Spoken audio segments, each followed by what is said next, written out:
Good afternoon, everyone, and thank you for joining us. It is wonderful to have you here today. And we are sharing this beautiful afternoon with Lillian Barraclough of iMatter Youth. And very briefly, I will switch over here. There we go. So welcome to the Community Climate Hub Fall Webinar Series. For those of you who are joining us for the first time, welcome to the Climate Hub Initiative. My name is Matthew Chapman, Campaign Coordinator of the Climate Reality Project Canada. And through several trainings each year, including in Denver and in Seattle earlier this year, Climate Reality has held major trainings with Al Gore and training leaders to share the urgency and solutions to climate change. We're also helping create community climate hubs throughout the country, and we are inviting you today to consider starting one in your city or participating in one that has already been launched. This webinar is the first in our fall series, the second in our fall series, which you can see listed on your screen. And you can sign up for the future webinars at climatehub.ca. The webinars are meant to exchange best practices and tools that you can leverage in your own cities to accelerate the transition to a low carbon economy. Today's webinar features Lillian Barraclough, Canada Program Coordinator at iMatter Youth. Hi, Lily. And Lily is the Canadian Program Coordinator, as I mentioned, and iMatter Youth is a youth-driven North American organization partnered with Climate Reality Canada in Canada, and she works with fellow youth to support them and provide them with the necessary resources and training to take meaningful action on climate change at the local level. So like Climate Hubs, Lily and iMatter Youth are focused on municipal climate action. Lillian is the former co-president of the Toronto Youth Environmental Council, and if I'm not mistaken, one of the co-founders, a trained climate reality leader, so she's attended one of those massive summits, and a board member at the Nova Scotia Public Interest Research Group. She is a second-year student at the University of King's College in Halifax and is studying environmental science. So with that, I will turn it over to Lily and invite you to give her your undivided attention.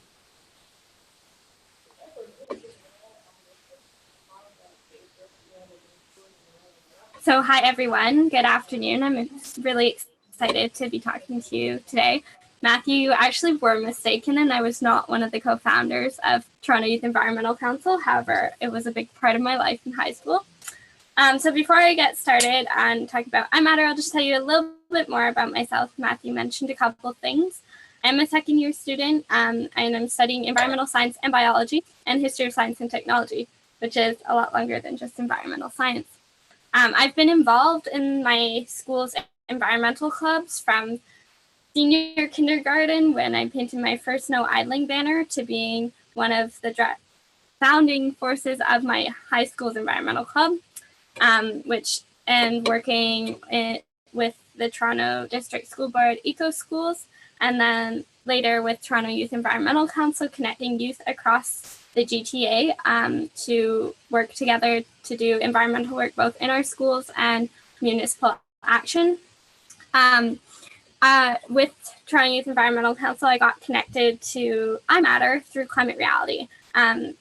We have a Youth at Climate Reality Facebook page, and actually some of the youth in Illinois from iMatter posted wondering if any of us would be interested in doing an iMatter report card campaign, which I'll talk about a little later, in our cities. And I was super interested in doing it in Toronto, so I started working with them to do it in Toronto.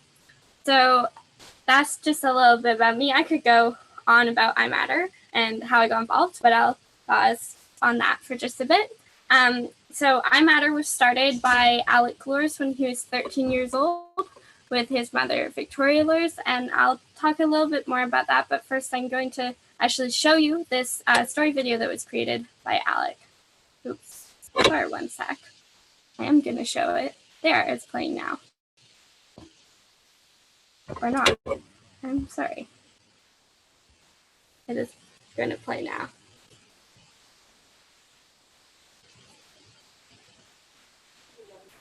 Maybe just hold up your microphone to your speaker so we can hear the audio. You might have to hold it up to your ear. Wait. Can you not hear it? No, I think the audio is coming out of your headphones.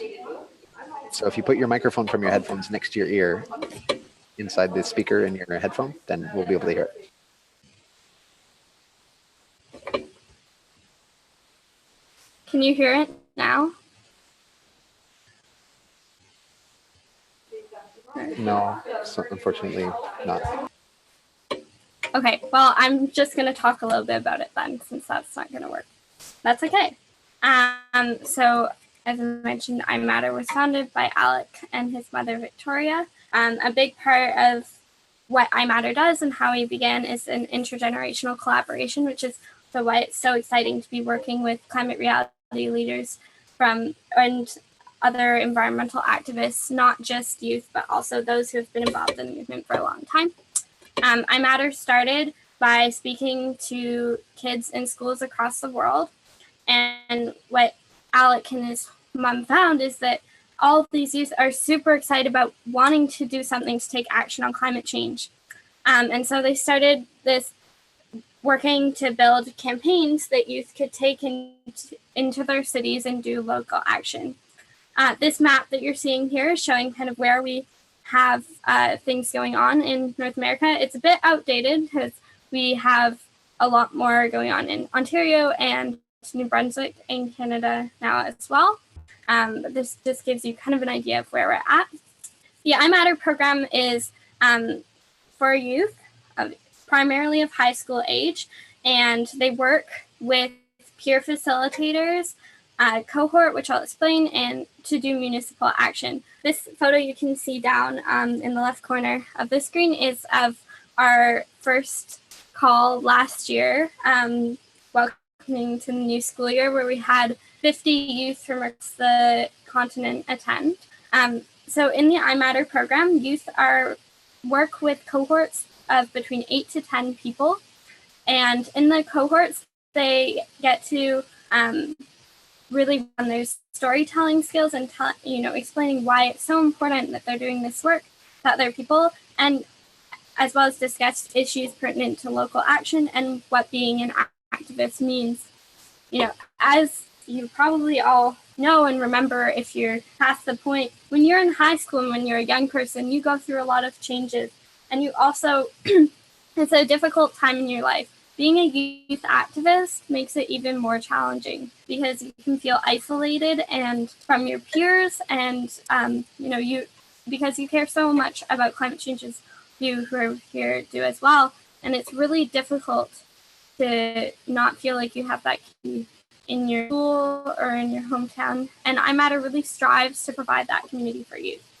Youth will also work one-to-one with their peer facilitators. So I'm one of the facilitators of the program, and I work one-on-one with each of the youth doing work in their cities to figure out where their city is at and what type of action project they want to do to take local action. So, I just want to make a point about why is it so important to work with youth and to engage youth. These are just some photos from iMatter past. We really are the ones who are going to be feeling the worst effects of climate change. And we're going to be the ones who are going to have to be making the decisions in terms of how we adapt and how we take on whatever effects that are going to be felt the worst in our lifetimes. Youth have a distinct story and view on climate change. Because this is our future, and the one thing you would have heard if I could have shown you the video is that we are really the transitional generation, because we're the first generation to feel the effects of climate change and the last one to seriously do something about it. This quote from one of our youth leaders in St. Louis Park when she was presenting to St. Louis Park City Council is, I find really powerful, and I know it's on the screen, but I'm going to read it out, is that the time is now to come together as a united force to ensure a livable future for your children, for your grandchildren, and for all the generations to come. We, as youth, want a planet that we are going to feel safe living on and that will sustain us. One thing about why I do this work and why so many of us do this work is not because, and I'm sure why any of you who aren't youth also do environmental work, it's because we feel like we can't not do something about climate change, because it's our future and it's what we're going to be living with. So the iMatter program really strives to provide that place for the young person that gets it, in quotation marks, and really understands what it means to care about climate change and be worried about it. So that those young people are the ones who are tirelessly working in their high schools or their universities or whatever institution they're in or community to,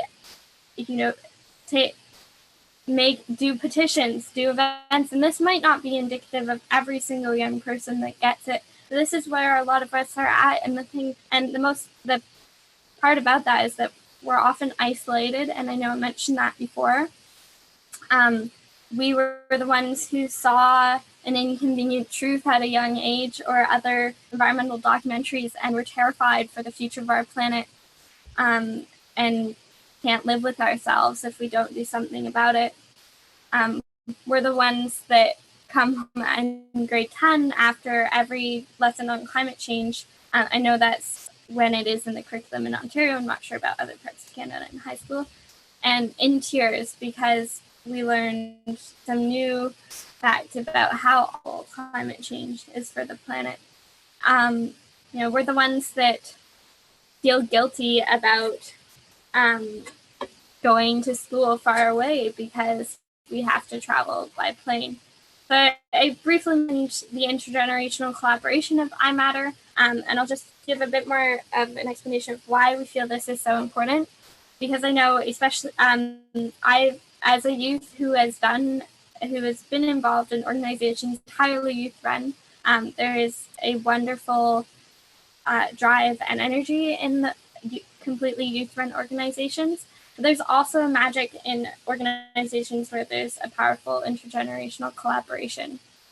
Both the youth and adults in iMatter can learn from each other in so many different ways. Obviously, as young people, we're not going to be experts on everything that we need to know to do municipal action on climate change. We're not going to have that life experience, and sometimes we are going to need a lot of advice, but young people also have the energy and the ideas and the drive to take action, and also different ideas than the adults around us, because we have this different perspective.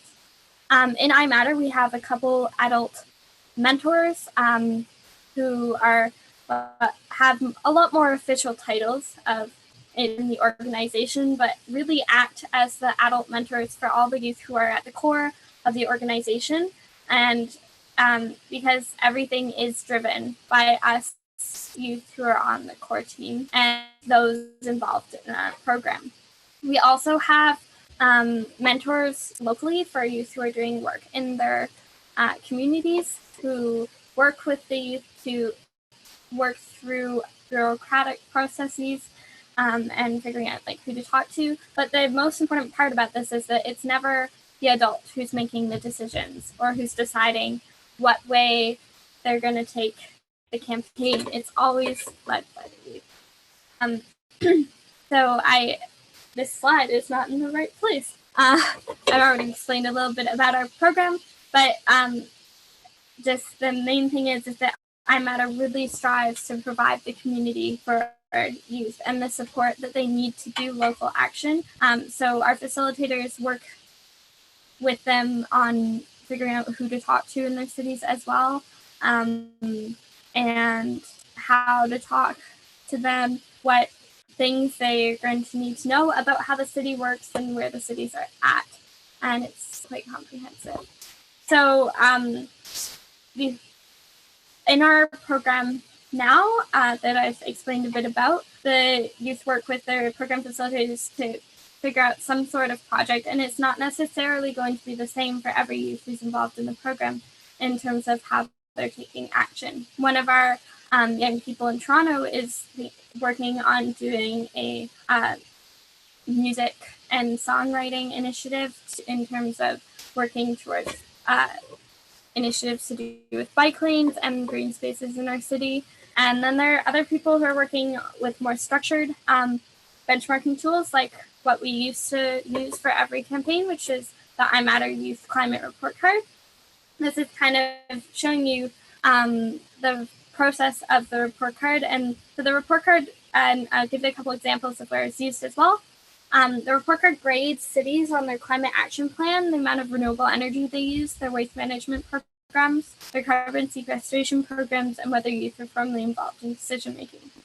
It's a pretty formulaic process that iMatter worked on to create that helps youth reach out to collect the data, calculate the grades based on a software that compares it to what's required based on Dr. James Hansen's climate science to get to net zero emissions by 2040. Getting on the agenda for municipal council, getting community organizations to endorse the report card, and doing media outreach, and then presenting the report card to city council. With the report card, the ultimate goal is to pass a climate inheritance resolution or some form of that where cities are agreeing to take proper action to mitigate climate change, and it will be it can be anywhere from very broad to very detailed. So one of the first cities where iMatter passed a climate resolution and presented a report card was in St. Louis Park, Minnesota. We had a bunch of young people present a report card where they got B-, and then they are now working as a youth advisory committee to the mayor of St. Louis Park to ensure that they're working towards improving their grades on the report card. We also this past year had 11-year-old Olya and her team of young naturalists present a report card for Grand Marais, Minnesota. Grand Marais had never had a climate action plan before. They're a pretty conservative town, and and as soon as Olya presented the report card, they passed a climate inheritance resolution on the spot, which is incredible. And now Olya is working with the city to find someone to create the climate action plan, and also speaking to local private companies, private sector companies and schools about climate change and municipal action in Grand Marais. And she also connected us to youth in Thunder Bay, so we are going to be working here as well. And then a little bit in Canada. So last year in Halifax, we presented a climate report card to the Environment and Sustainability Committee, and Halifax got C+ on the report card. We're working now on passing a climate resolution and trying to get a municipal youth advisory council formed to ensure that youth are involved in decision making. So I know that earlier I did talk a little bit about why it's important to involve youth, but it's especially important as well to make sure that youth are formally involved in the decision making on climate change, which is why it's a part of our report card, because it is our future. And and I know something that we've come across when we've been working towards this is that counselors are often like, well, anyone can come and speak to us about climate change, including youth, but making sure that there's that formal process for it ensures that youth will feel comfortable taking action for their future. So I mentioned a lot that it's really important to engage youth, but I'm talking a little bit about how you might be able to do this, where you can find youth, because we're not all sitting on our phones all day, even though I know that a lot of people might think that. And I know Matthew mentioned that iMatter is working with Climate Reality Project Canada, and we are, it is totally possible to engage youth in the hubs and through iMatter. So next slide, and you'll see if you go on the Climate Hub website in the toolkit that there's an iMatter Youth Engagement Kit, which leads to our Get Involved form. If anyone, including adults, can fill out our Get Involved form and connect immediately to our Welcome Coordinator and the organization in terms of figuring out how you can reach out the youth in your community, but I'll talk a little bit about it briefly before I finish up. So there are a couple ways to go about finding youth who might want to work on climate change or might want to do specific municipal work. Schools through environmental clubs are some of the best ways to find young people who are really looking to do this type of work, as well as any young naturalist or young environmental groups. And if there aren't clubs at the local high school, reaching out through science teachers or geography teachers can often get connected to youth. And there are a few ways that you can work with them after that as well. A lot of youth have local adult mentors, and iMatter provides adult mentor training, which I'm not going to go into detail on because there's not a lot of time. And also, if you're interested, you can get in touch with iMatter for that. And as I mentioned before, adult mentors are really there just to provide the support when needed to youth. So I had another video, but I won't show it because that didn't really work. But yeah, so that's a brief-ish introduction or explanation of iMatter and the work that we do. And I think it's time for questions. Matthew. Yep, just about. I'll describe really briefly how this could fit or how this could overlap with the Climate Hub initiative, and then we'll take a few questions, a few of which have already been entered in the registration form. And if you have questions and you're listening while I'm discussing the Climate Hub project, you can feel free to add your questions in the Q&A box down at the bottom of your screen or in the chat as well. We will address them in either place. So what we're proposing at the Climate Hub level at climatehub.ca is for citizens to get together and focus on their municipal governments. Frequently, where we get focused on the big issues and the global issues, but we really want to say, what can our municipalities do for us? What can they do in terms of transportation planning, in terms of urban planning, in terms of waste management, in terms of building codes, in terms of cultural programs that can help us with the transition and help us live better lives and more healthy lives. Secondly, the second pillar in communities across the country is that it's citizen-driven. It is the priorities are driven by the citizens, the fundraising is done by the citizens, and we are allowing a lot of autonomy while trying to provide tools and resources that are pertinent to them. And finally, diverse. It's really important, as Lily mentioned in her kind of timeline of the iMatter Youth report card, getting community endorsements, getting endorsements from a diversity of organizations from across municipalities will help mayors and city councilors say, okay, this makes sense politically. I know I have to do it. I can read the science. I can see that momentum is shifting in this direction, and I've got the political support to make it happen. So what we're encouraging hubs to do is ask their city to develop an emissions inventory if they haven't already, set an emissions reduction target, develop a local action plan, implement the plan, and monitor progress. So the details within that in terms of what emissions target will your city set, or how detailed will the plan be, or will it be focused mostly on transportation or mostly on electricity or mostly somewhere else, all of that really is up to local groups. But we're encouraging this 5-step process because it was put in place by the Federation of Canadian Municipalities in collaboration with an international municipality-focused organization called ICLEI.